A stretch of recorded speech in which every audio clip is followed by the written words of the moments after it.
Welcome to Soccer in 60, presented by the Empire Strykers. Get ready for your weekly look at all the pro soccer teams in Greater Los Angeles. We've got all the news and analysis you need, from LAFC and the LA Galaxy to the Empire Strykers, Angel City FC, and Orange County Soccer Club. Now, buckle up and enjoy Soccer in 60.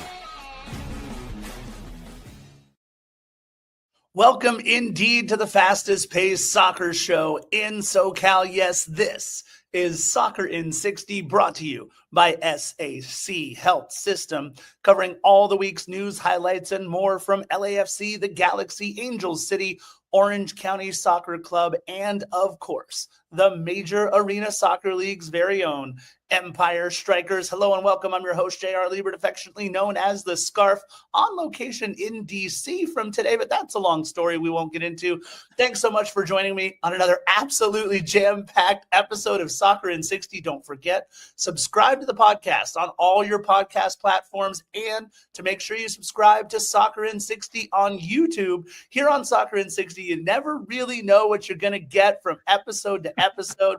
Sometimes it depends on results on the pitch, news and notes off the pitch, and sometimes, like this week, our creative head gunner sets up two incredible interviews and gets to be a part of both of them, by the way. Keith Costigan, Apple TV MLS Season Pass play-by-play man and Galaxy head coach. That's right, Greg Vanney joins the show. But first, let me introduce the man that I am lucky enough to co-host today's show with, my good friend and soccer superfan, one Timmy Kolach. Timmy K, how are you, my friend? Scarf, my man, it's great to be here with you today, as always. And unlike everybody else in DC, we are working like mad dogs today. That's right. Speaking of working like mad dogs, let's check in with our friends over at Omnitrans in partnership with the Empire Strykers. Experience the thrill of game day with Omnitrans. Be in the heart of the action at Toyota Arena and let Omnitrans take care of the ride. Simply download the Transit app to catch your bus and enjoy a stress-free trip to cheer on the Strykers. Don't miss out on the excitement and make every moment count at Toyota Arena. Ride with Omnitrans to your next Empire Strykers game. We've got Keith Costigan, Apple TV MLS play-by-play man. He talks all things LAFC and Galaxy. An incredible interview, and of course, Gunner part of that one as well. So let's kick it on over to Keith Costigan and his great interview here on Soccer in 60. Our guest is one of the most respected broadcasters in North American soccer. Hailing from Ireland, he played professionally in the USL and is also a former college head coach. These days, he's best known as lead play-by-play announcer with Apple TV's MLS Season Pass, as the longtime voice of the Seattle Sounders, and for previously spending nearly 2 decades calling the Bundesliga, the Champions League, Liga MX, Gold Cup, and the Euros for Fox Sports. We're so excited to have with us a man who is known both for his incredibly sharp soccer mind and for his infectious energy and personality. Mr. Keith Costigan, welcome to Soccer in 60. I got to say, the last bit's probably a lie about the infectious personality. I know that intro's made me, when you say 2 decades in an intro, you make people feel old. Like, that's got to be like, like the reverse. You got to make it seem like I've done a lot, but in a short space of time. Then I feel young and fresh. But go ahead. All right. So we'll do the little Men in Black thing where everybody forgets. We'll say, spent a long time broadcasting. There we go. We knocked that one out. Yeah. All right. Again, appreciate you hanging out with us. So let's get right into it. We're going to talk about 2 MLS teams on the show. First being LAFC and, of course, the Galaxy. Now, starting off with LAFC, we've seen the black and gold bulldoze teams with Danny Bouanga and Sonny in the lineup. When they've been out, we've seen a very different, more pragmatic, and arguably much more limited team. In your view, how does this bode for the playoffs where a lot of teams play extremely compact and with an emphasis on not conceding? Do you feel the lack of scoring by committee could spell trouble in these high-stakes games? No, look, I think you look at the Atlanta United game where Atlanta sat back and Son and Denny played in that game, and I thought LAFC did a good job of controlling the game. I think you have 2 game winners. I think you can talk about Denny and Son attacking space, but Son has an ability in front of defensive lines to create as well. I think you're talking about adding a world-class player mid-season. So I would worry about it more so if LAFC weren't so good defensively. Like LAFC are not a gambling team. You said pragmatic when Son and Denny Bwanga aren't in the side. I think they're quite pragmatic when they're in the side as well, which is they're saying, if you are not going to let us break you down, we're going to dare you to break us down. They're not afraid to play chess in that way under Steve Cherundolo. And it's one of the main reasons why I think in his tenure, you look at all the tournaments, he's got deep in every tournament because of that. Like whether it be making it the final or lifting the trophy, he's very, very good at playing that game with the opposition. So any game you put LAFC up against with Son and Denny Bwanga in the lineup, no matter who the opposition are, we're going to get that approach from Austin, I'm sure, where they sit back and are pragmatic.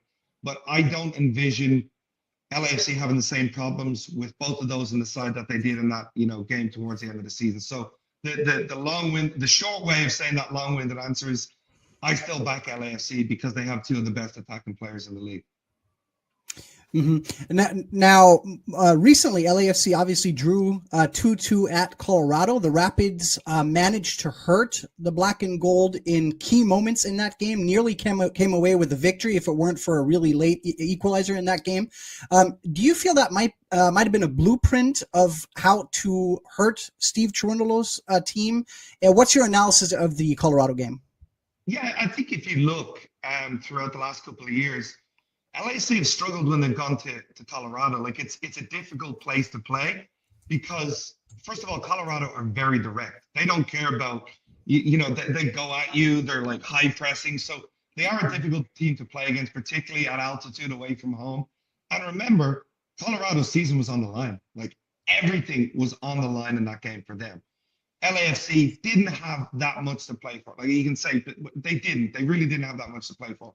So I would argue that, you still got a positive outcome on the road against a team that had everything riding on this game. So I wouldn't read too much into the result.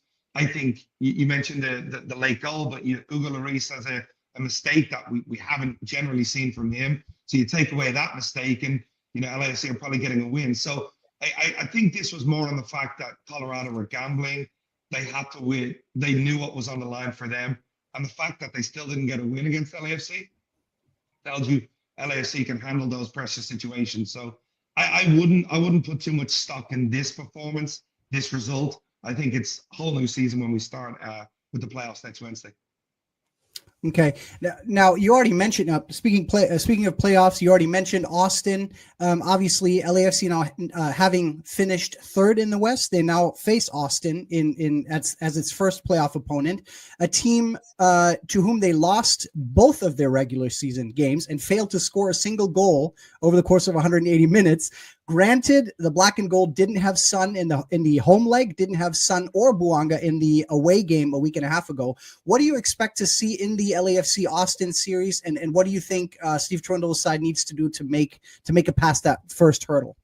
Yeah, I mean, anytime you're playing a team that you've lost to twice, it's in your mind a little bit that, wow, they've obviously got some game plan that's made it difficult for us. I was actually on the call for both of those games, and I think what LAFC have to do is create a quicker tempo. You don't want to get in the game like Austin. When you watch them play, they're very slow, very methodical.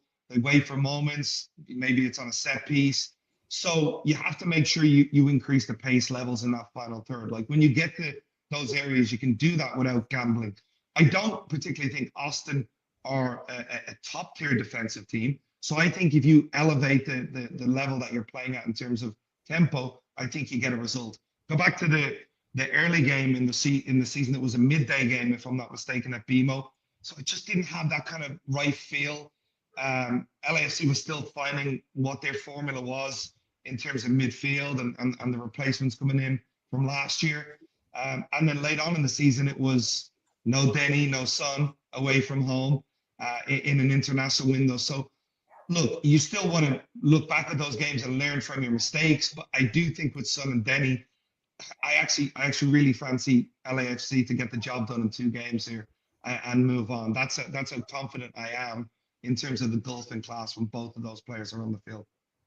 I think the paying season ticket holders are also hoping for that, to not have to pay an extra set of bills just to go see Austin once again. That's just me. I might be biased on that. Now, Keith, at the end of the regular season, LAFC made a serious push, but ended up without the Supporter Shield and without first place in the West. Given a somewhat disappointing Leagues Cup and Club World Cup, would you say that winning the MLS Cup itself is now a must for the club? And if not, I don't see how not, but if not, what do you feel we need to see from the team in the postseason so we can call this season at least more of a success than a failure? Yeah, I think what I love about LAFC, when you're around the people, you're in the stadium, you see the owners, they want to win. Like, you very rarely hear people at LAFC talking about we had a good run. Well, if we no, they are literally like, you look at the list of owners, they're all winners in all walks of life. They're like, we want to win a trophy.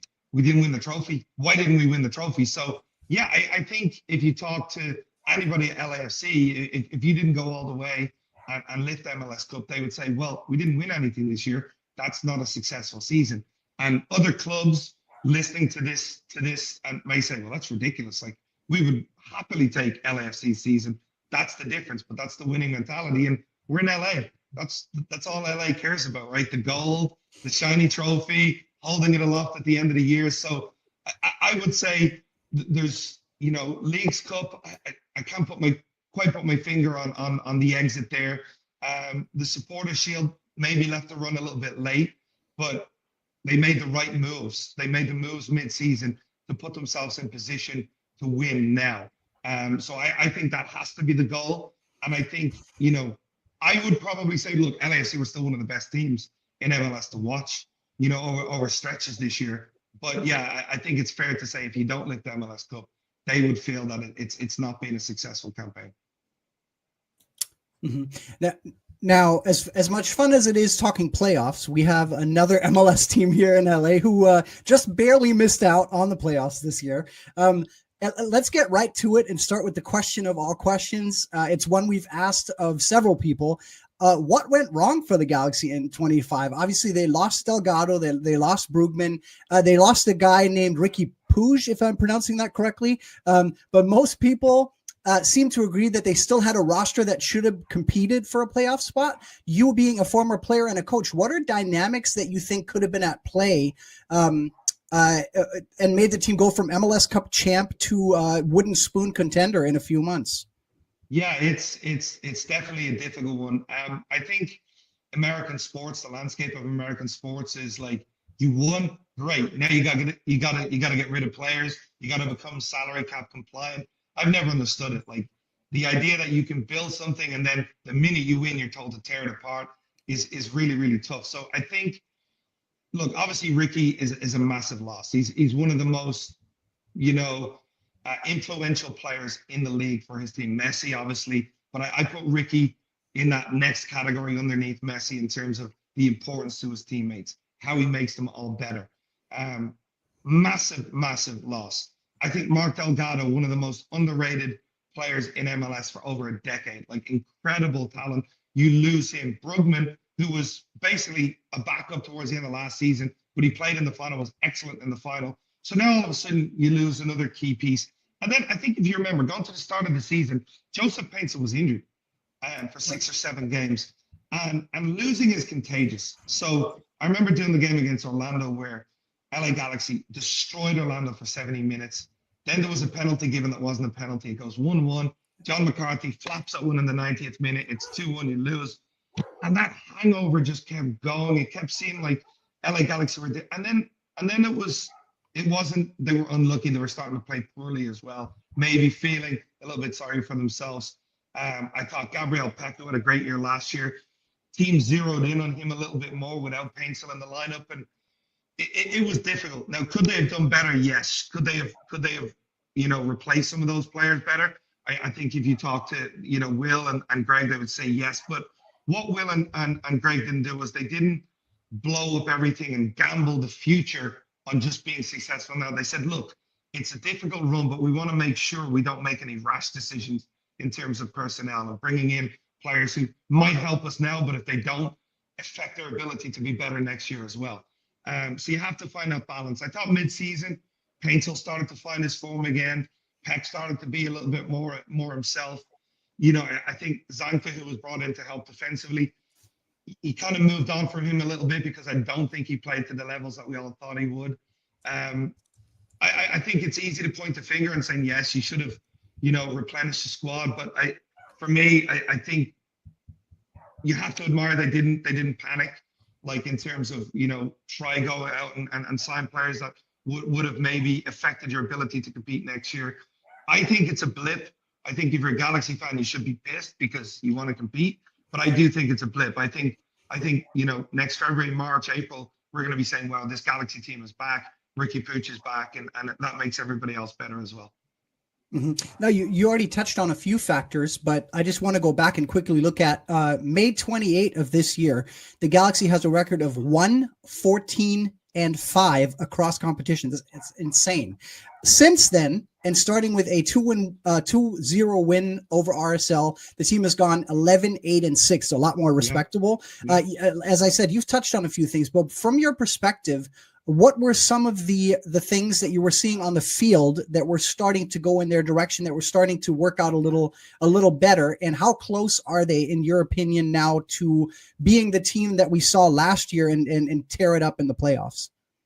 I mean, you add Ricky Pooch to that record, and it gets even better, right? So, look, the start is inexcusable. But I think, towards that midpoint where you started to see players like Mauricio Cuevas getting more minutes, I think Greg was saying, like, okay, hang on, we have to look at certain things. I think using Fagundes more central. I think if you look at May, Marco Reus started to get fit in and around that time as well.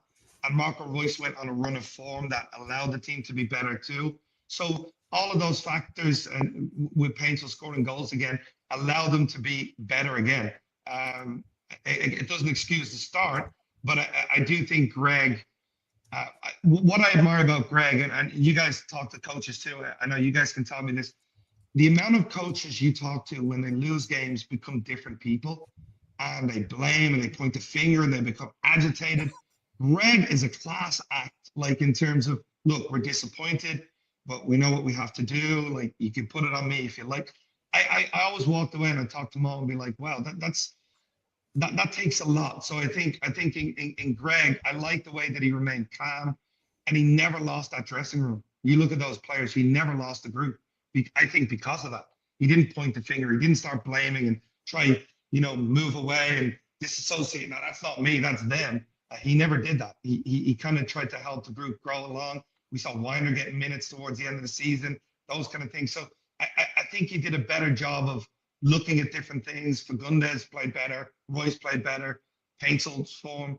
And I do think Ricky Pooch and Galaxy are going to add too.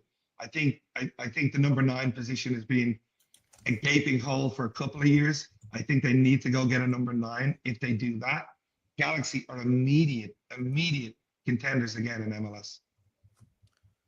We've heard the point made that Galaxy defense wasn't great even during the MLS Cup season in 2024, and that this year's offense struggles exposed that because the team simply didn't have a response to setbacks. In your opinion, what does Galaxy need to do most aside this offseason and aside from Ricky Pooch coming back? Are you trusting the attack to steamroll everyone again? Do you bring in some new faces on defense? Where would you focus your energy if you were Will Kuntz? Yeah, I think I mentioned the number 9 position. I definitely think that's an area of need. And people might say, well, Galaxy are so bad defensively. Like, come on. So for me, the 9 position makes you an even better attack-minded team and complements the other pieces around you. I do think, I think Cerrillo's done a really good job, but I do think competition in that 6th position is needed, like elite level competition. And maybe you play a double pivot with Cerrillo alongside somebody. And I do think a center back. I think, it's been a problem position. It's an aging position for the Galaxy as well. So I think bringing in a top tier center back for MLS allows you to be a contender again. Emi Garces has shown moments, he's shown flashes. I hope that he continues to develop because he's got all the tools. But I do think you need to bring in someone else there. I think you do that, and I think Galaxy are there or thereabouts in terms of being that team that they want to be. Keith, certainly appreciate your time. I made a statement at the top of this little podcast here that you said was a lie, but I don't think it is, because that infectious energy has hit me. Now I don't need that cup of coffee, because now I'm ready to start the day. Appreciate you, all your enthusiasm, the education, the call. Love the chemistry between you and Mo Adu. And again, thank you so much for hopping on our show. We really appreciate it. And I appreciate it. And I will tell you, I haven't had coffee yet today, so I'm proud of myself. Coffee comes next, even wilder after that. But I appreciate you guys and all you guys do too. All right. And Timmy, like we mentioned, it's an embarrassment of riches on this podcast this week, because we've got not one, but two incredible interviews. I have a feeling in this next one, Timmy K, that Greg Vanney talks a little less about LAFC and a little more about Galaxy. I would believe so. And since I already listened to it, I know that for a fact, Mr. JR the Scarf. Well, let's head on over to Greg Vanney and his great interview as well. Once again, this is LA Galaxy head coach Greg Vanney here on Soccer in 60. All right. Our guest is a North American soccer legend. He was a U.S. international and an LA Galaxy standout between 96 and 01. After playing in France, he closed out an extensive MLS career that saw him earn the Best 11 honors and win a Supporter Shield, a U.S. Open Cup, and a CONCACAF Champions Cup. As a coach, he led Toronto FC to the 17 MLS Cup, Supporter Shield, and Canadian Championship, earning MLS and CONCACAF Coach of the Year honors in the process. Back with the LA Galaxy since 21, he led the club to MLS Cup glory last year. It's such an honor to have with us Galaxy head coach Greg Vanney. Coach, welcome to Soccer in 60. Gunnar, thanks for having me. Of course. Thanks for joining us. Really appreciate the time. Let's dive right into it. And I'm going to start asking you sort of the outside the box question. I personally started following the Galaxy in the 90s and first watched you play personally at the Rose Bowl when I visited from my native Germany in 99. So this question is 100% personal to me. You spent a lot of time with the club as a player, having logged, by my count, almost 200 appearances. Now, which two of your former Galaxy teammates in their prime would you want to add to the current roster, and why? And let me add, you can pick yourself. I wouldn't pick myself. Big surprise. Yeah, right. Wow, that's a good question. If we're talking about the early Galaxy days, so pre-2001, 96 to 2001, which two players would I add? That's interesting. Given today's team, I want to say, I'll say Robin Fraser. Okay. We concede too many goals at the moment, and Robin was obviously a best 11 center back many years and an eraser back there himself. So I would take Robin. Yep. And then who are the other? We have DP wingers. Otherwise, I'd add Kobe in a second. Who else in that 2001 group? Good question. I'm trying to think of it, like Hurtado maybe, and a striker that just was a big handful that could win some space for us and bury some goals. So I'm gonna go with Hurtado and Fraser, just on opposite ends of the field. I love that, actually. Yeah. And we'll come back to the striker question in a minute. So that's a really good pick, I think. Now, I promise we won't dwell on negative things, but I do want to kind of take you back to May 28 of this year, which is when the Galaxy held a record of 114-5 across competitions. We just spoke to Apple TV's Keith Costigan earlier today. He commended you and Will Kuntz on not panicking at the time and not bringing in players who might then make you make it tough for you to win in 2026. That got me wondering, what made you so confident that you'd eventually be able to turn things around with this group as it was? Yeah, I mean, there's a couple of things. One is past experience. 2023 was a challenging year for everyone. We weren't getting results, a lot of inconsistencies. We had some constraints that year because of the penalty that we endured at the beginning of the year that cost us $1 million in GAM or whatever, and then the transfer ban. But we stuck true to kind of our vision for how we thought we were going to improve from 23 to 24. We knew we were going to have 2 DP spots open. We knew what resources we'd have available. So we stayed focused on the solutions that were going into 2024 versus reactive measures in 2023. I think a lot of similarities inside of that this year. Some things that were stick the course. We know we're going to have a lot of expendable cash, I think budget more than DP, but we are going to get Ricky back, and we will have some budgetary like money, GAM, TAM, and some of the, the MLS money that we can do to improve our core roster. The second part was I felt like some of our struggles at the beginning of the year were about getting healthy and about bringing guys along. And so, Joe was in and out at the beginning of the year. Marco wasn't quite healthy. Maya was out in the beginning of the year off and on. We were still trying to bring along some of our new players, like Elijah and Nasi and some of those. So I felt like we were hitting a little bit of a perfect storm of challenges, and that if we could, what we needed to do was draw more points out of that and keep ourselves in the picture so that when we did get healthy, we could have a real chance of getting to the playoffs. We didn't do a good job of that, but we did stabilize. We did see a good run in the middle of the season, especially in Leagues Cup, and we saw some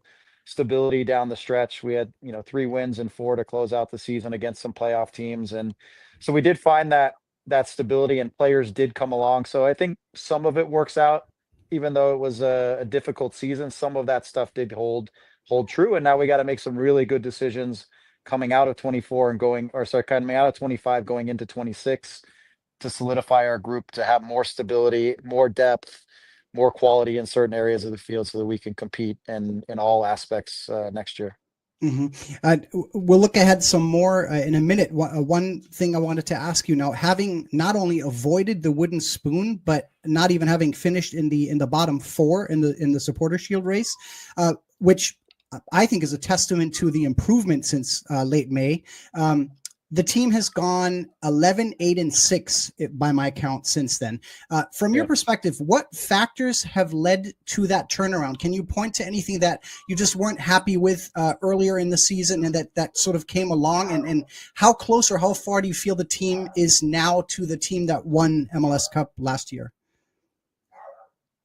Yeah, I think, some of the things that stabilized is our midfield stabilized, for one, given the way we want to play the game, being a possession-oriented team, losing 3 core midfielders from last year and Ricky being injured, and then Mark and Gaston, a lot of experience in those 3 guys. It meant that we were quite young in the midfield until we could get Marco healthy. I think in the middle of the season, we saw this. I think the stabilization of the team came from when Edwin, Diego, and Marco were the 3 guys in the middle of the field. And then we obviously had Joe and Gabe manning their positions. And then the mobility of Nasi, I think, gave us a little bit in transition and a little bit of a guy who could force center backs to have to really take account of him, which could help open up our midfield. But I think we found stability when we started to do better at controlling and managing the middle of the field. And then I think it led to a little bit less issues on the backside. We still had our issues in giving up goals, but early in the year they were more frequent and more costly. So I think, again, it's so important to win the middle of the field and control the midfield, and especially in the way we want to play the game. I think the stabilizing of that helped us to build a little bit of momentum and find sort of that, if you want, that ground floor to be able to build off of, that foundation to build forward from. Now, speaking of things or players that were getting better, a couple guys that were getting better from game to game, it seemed like Gabriel Peck and Joseph Paintsel down the stretch here. Paintsel especially has reminded us late in the season more and more of the player who absolutely tormented opposition defenses last season. He was injured early in 2025 and then took a while to kind of get going. What's allowed him to make such strides on the field? Was it just not being at 100% earlier on? Or is it all, do you think it has anything to do with maybe the World Cup and being involved with Ghana? Is that a motivating factor? What are you seeing from up close? I think a lot of it's a couple of things. I don't think it's necessarily the World Cup or the motivation of Ghana or any of that stuff. I think that's a wonderful thing, but I don't think that impacted Joe and his approach or his mindset.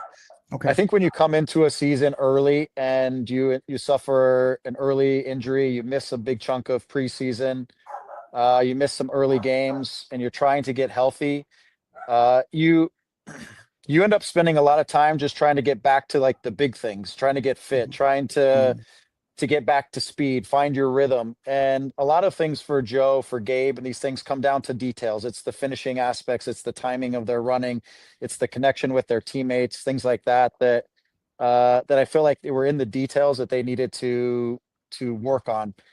So one of the things I would say about each of those guys, they really missed in the early part of the season. They really missed Ricky more than anyone on the field.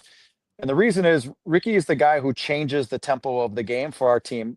When Marco got healthy, he started to do a little bit of that for us. I think that helped those guys. But Ricky really takes a possession and turns it into attack as good as anyone in the league. And so Joe and Gabe in the early parts of the season and through lots of the season, they were expected at times to have to be the guys who change the speed of the game, and that's not really their strength. Their strength is once the game has changed speeds, is to keep that speed up and go finish and create final actions and score goals and create assists and all that kind of stuff. Not their strength isn't to change the tempo of the game.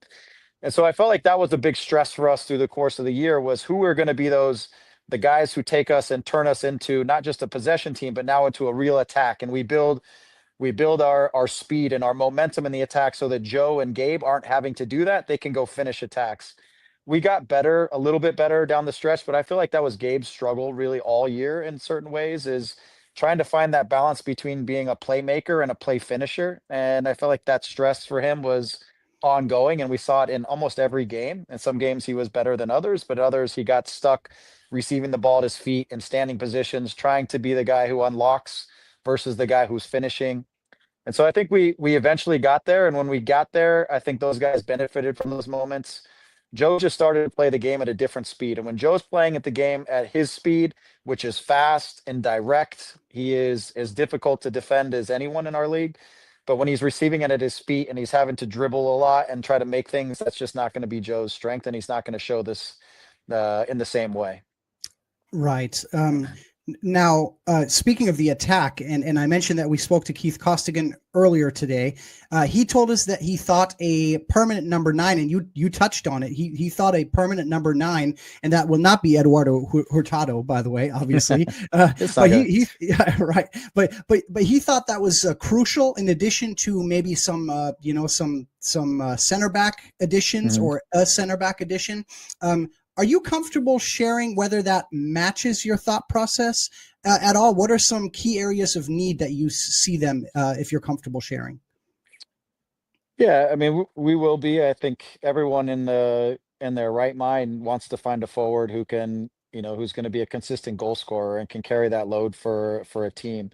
I really genuinely think in MLS, for you to be a real contender for championships, you have to have somebody on the field who's going to score up close to 20 goals a season. And then you get your supplemental goals, as we did last year, from our wingers and our midfielders. But Dejan carried the load. He scored about 20. And if you look at most of the top teams, they have somebody that's in that 18 to 20 plus range. And if you have other guys who are carrying the load with them, then you're a real juggernaut. So I think we need a finisher, somebody who's up there who is, when we're building speed and Joe and Gabe and Ricky are changing the rhythm and the speed of the game, that guy can find the finishing actions, that are really finding the right spots in the box, are connecting on their opportunities and can carry us for some goals. Because I think it's just important in our league and probably anywhere to be successful.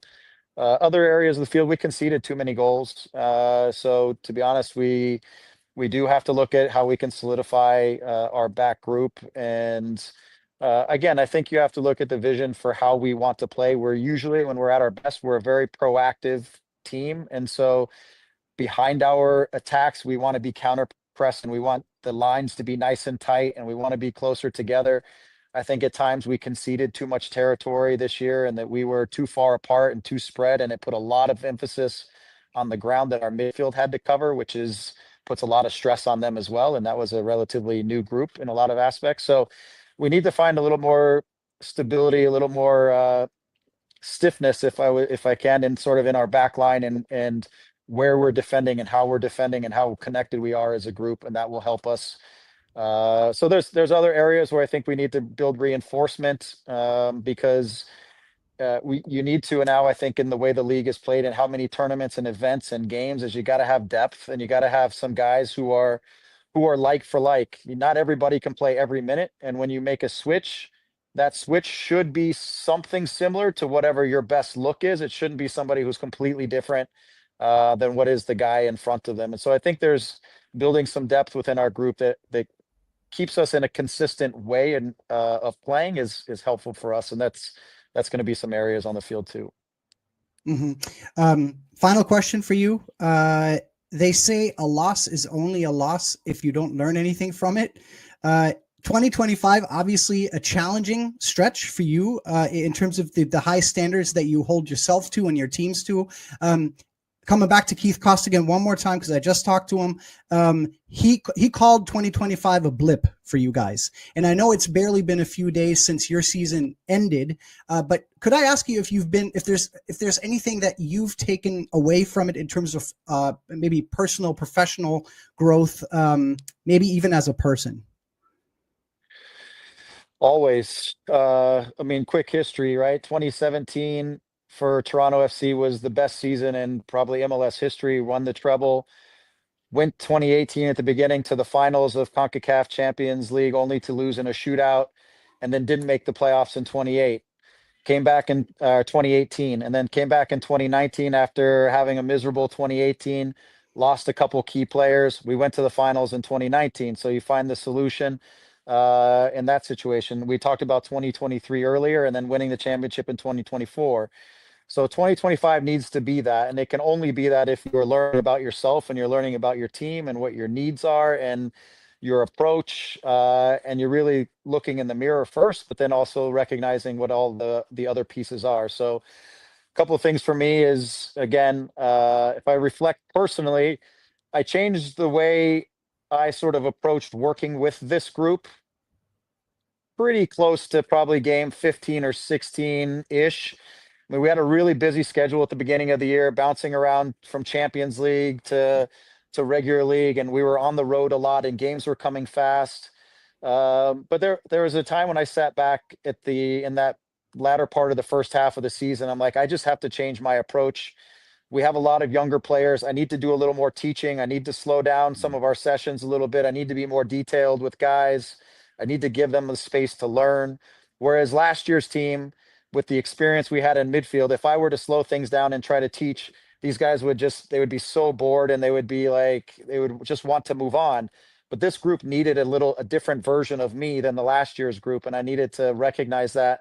I think that helped some of our younger players to kind of find their footing and to sort of find their roles in the team and to understand really what was expected of them, but also just to evolve to our league and our team.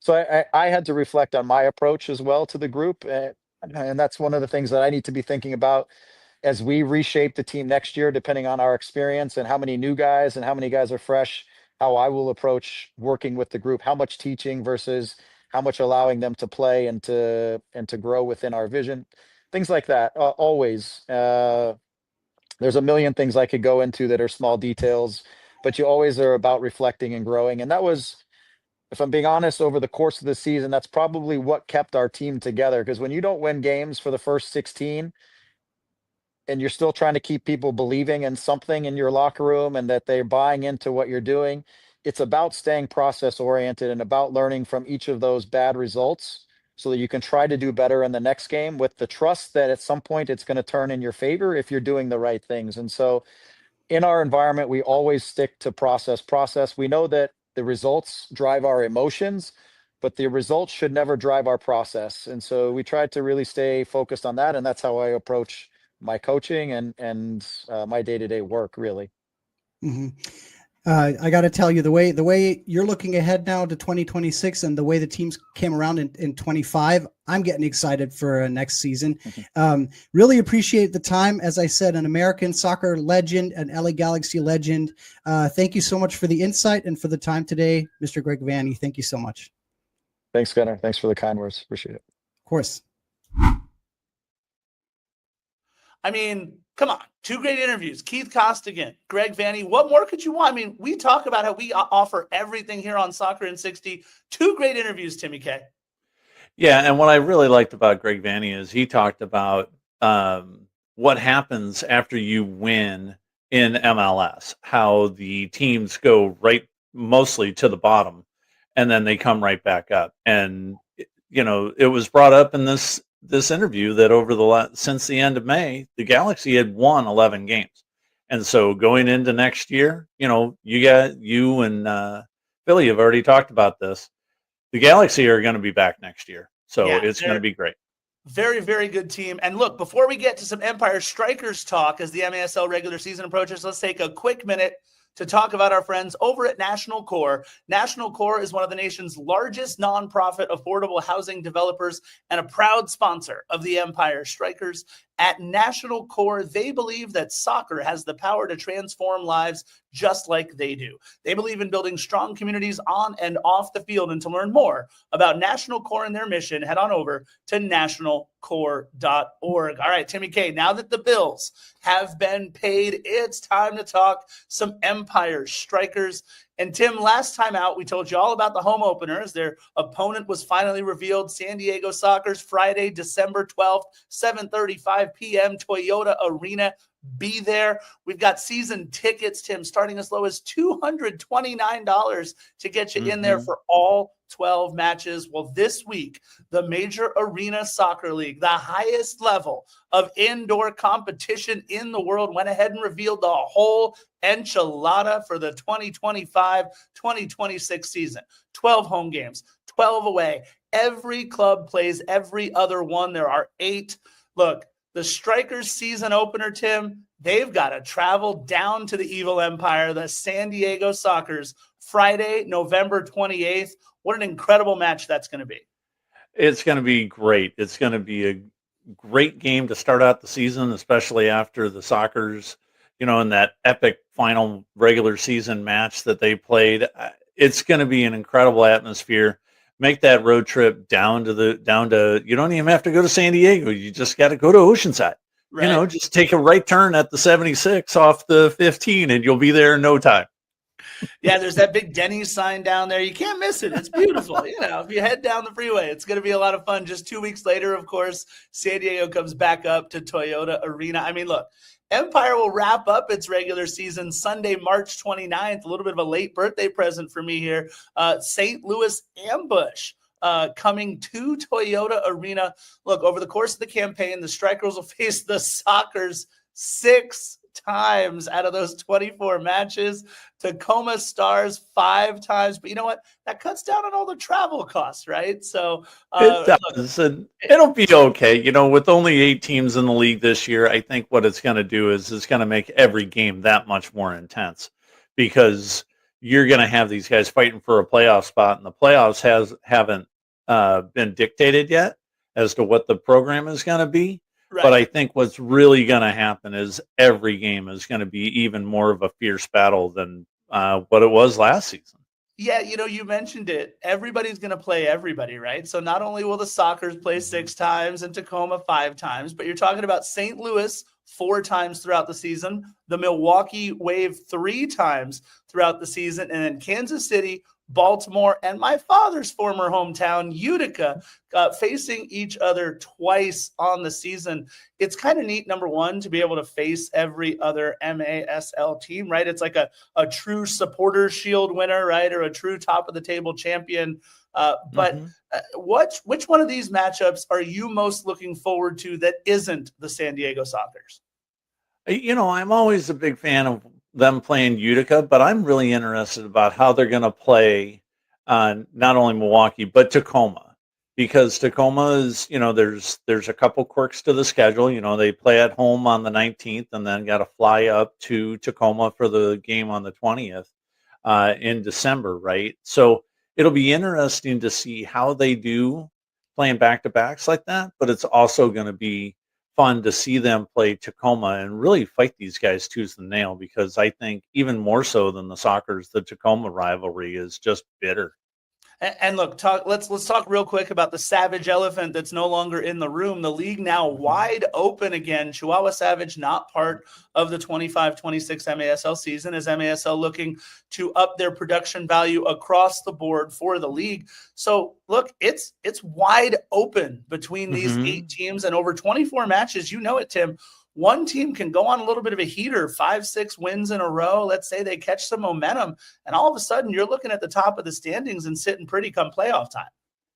Yeah, for sure, especially with the team like Empire, who could easily do that with some of the core guys that they bringing back. Stinson, obviously, Fabian and Palmer, and the list could go on. But the embarrassment of riches that they now have in the midfield with all the new recent signings. I Yeah. think this is a team that can really go far, but be on the lookout for Milwaukee to kind of put some fear of God into some people this season. I like it. Look, it's going to be an incredible, incredible MASL season. And again, December 12th over at Toyota Arena, the home opener. Not so much, Timmy. An incredible season, unfortunately, for Angel City as they closed out their home slate of matches for 2025 with a bit of a whimper, a 2-0 Portland Thorns home loss. And look, this effectively ended their season. Obviously, no chance to make the playoffs, although the margin was already razor thin that they needed everything to go right. But the wonderkin, she just turned 20 years old. Olivia Moultrie, who's been playing in this league since she was like a young teenager, scored both of the goals, put the final nail in the coffin for Angel City. And this one, look, the score line almost didn't matter. It was all about celebrating the two legends. We already knew it, Kristen Press and Allie Riley.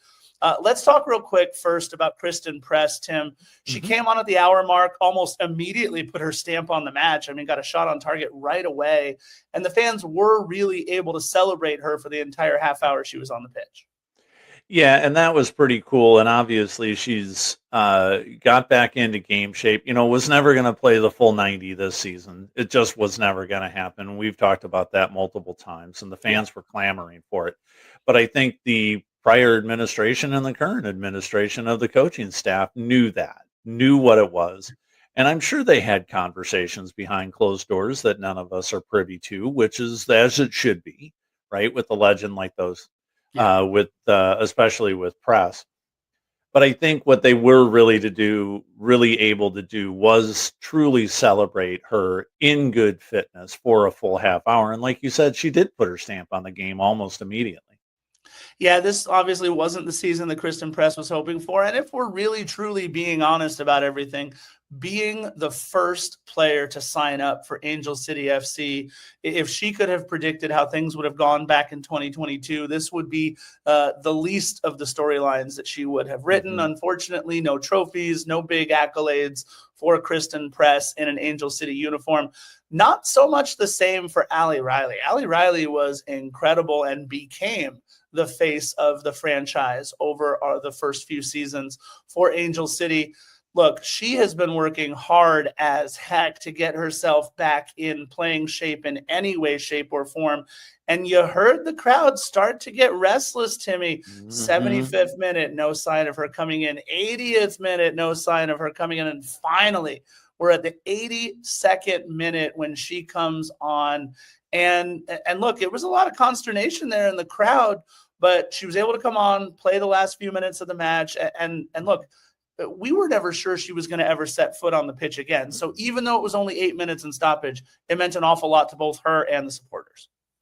Yeah, and I think it means a lot to the supporters. Like you said, they were chanting her name from the 70th minute on. And I think what Strauss did is he managed her the way he should have, because she gets in, she gets, the 8 minutes of regular time and some stoppage minutes.